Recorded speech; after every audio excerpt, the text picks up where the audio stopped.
Hey, it's Dan Zimmerman. Welcome to Illustrate to Educate.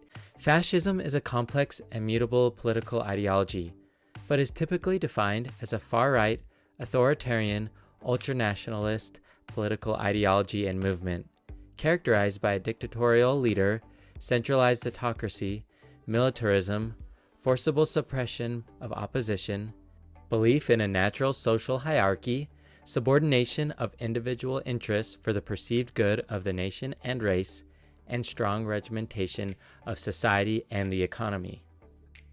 The word comes from the Italian fascio, meaning a bundle or a group, and is considered a term for a militant brotherhood. The word fasces means an axe tightly bound with sticks, an image that became a symbol of the fascist movement.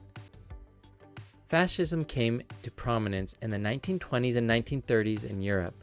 The most notorious examples of fascist governments have been Benito Mussolini's National Fascist Party in Italy from 1922 to 1943 and Adolf Hitler's National Socialist German Workers' Party, the Nazi Party, from 1933 to 1945.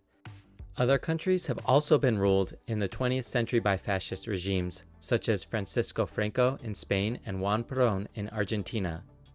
According to some definitions, fascism rejects assertions that violence is inherently bad and views imperialism, political violence, and war as a means to national rejuvenation.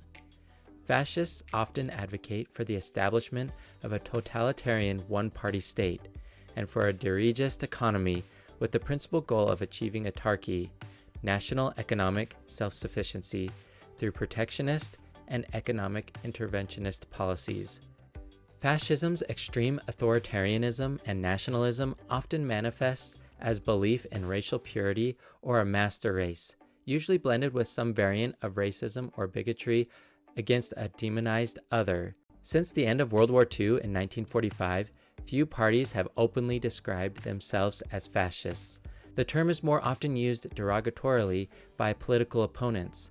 The descriptions of neo-fascists and post-fascists are sometimes employed to describe contemporary parties with ideologies similar to or rooted in 20th century fascist movements. Core fascist ideologies and goals similar to those of Hitler and Mussolini are still present in populist organizations today. 1. Someone who claims to speak for a whole nation or group. 2. Is utterly unconcerned with the rights of others. And 3. Is willing to use violence and whatever other means are necessary to achieve the goals he or she might have. Some opposition groups have adopted the label anti-fascist or Antifa to signify their stance.